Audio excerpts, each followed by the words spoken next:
Hi everybody, today I thought I would do a video on how to change a thermostat on a Corsa D. This particular car is a 2014.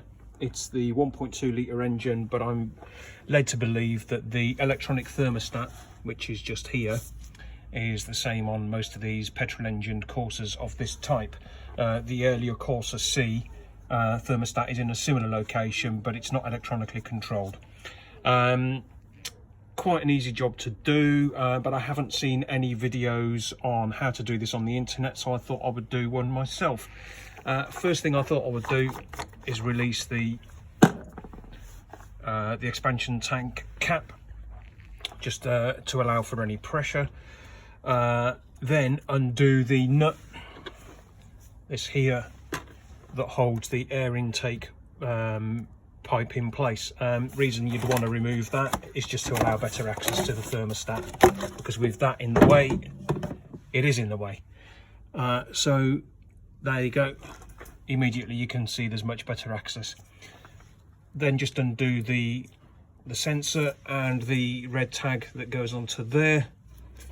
By the way, slight disclaimer, I'm not a mechanic. I just know a little bit of my way around cars. So if I'm getting things wrong, you'll have to bear with me.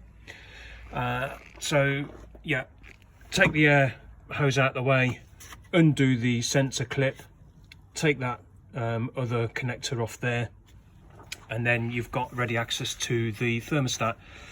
Apologies if the video is a bit shaky, obviously I'm doing this on my own. Then you just want to undo this clip here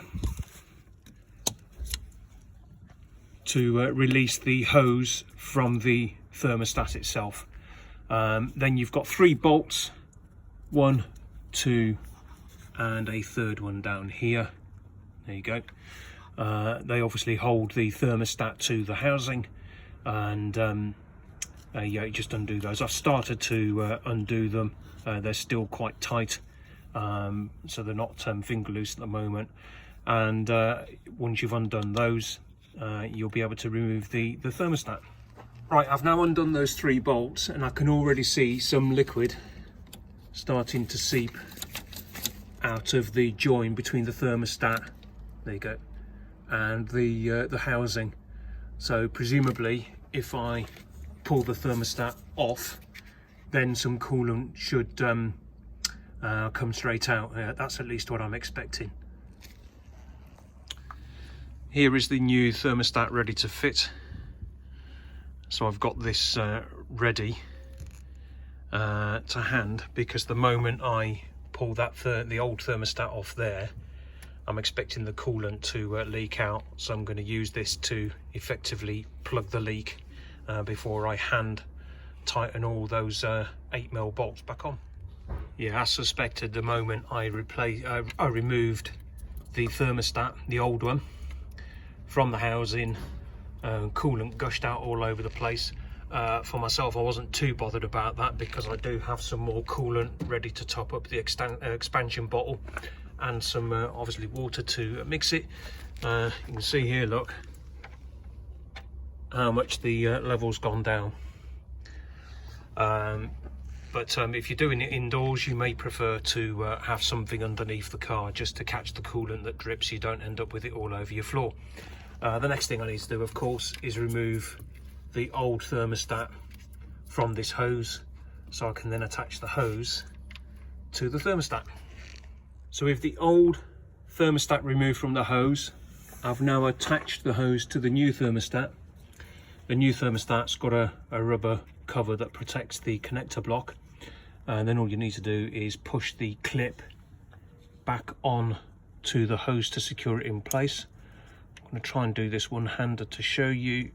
Not the easiest thing to do, hand-to-eye coordination and all that. There you go, that seems to have lined up okay.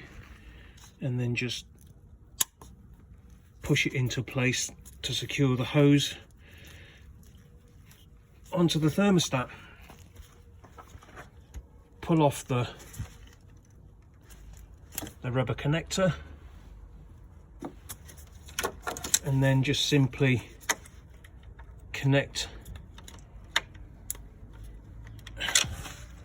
these two back on. make sure it's securely in place. There you go.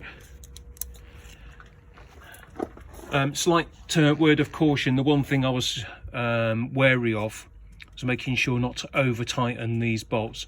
Obviously the thermostat is plastic, and what I didn't want to do was crack the thermostat by over tightening the bolts trying to put it back onto the housing.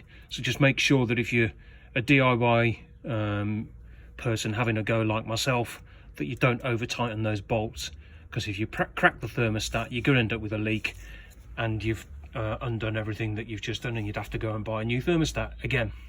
Then of course what you need to do is make sure that you top up the coolant bottle to replace what's leaked out of it.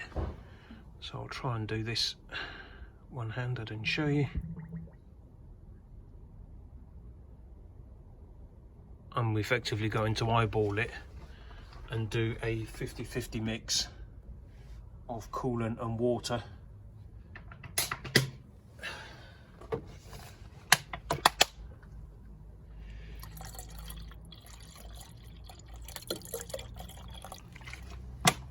Right, there you go. That's put it back to more or less the middle of the expansion bottle. Then what I shall do is replace the cap. Let's swap hands to tighten it properly, so I am right-handed.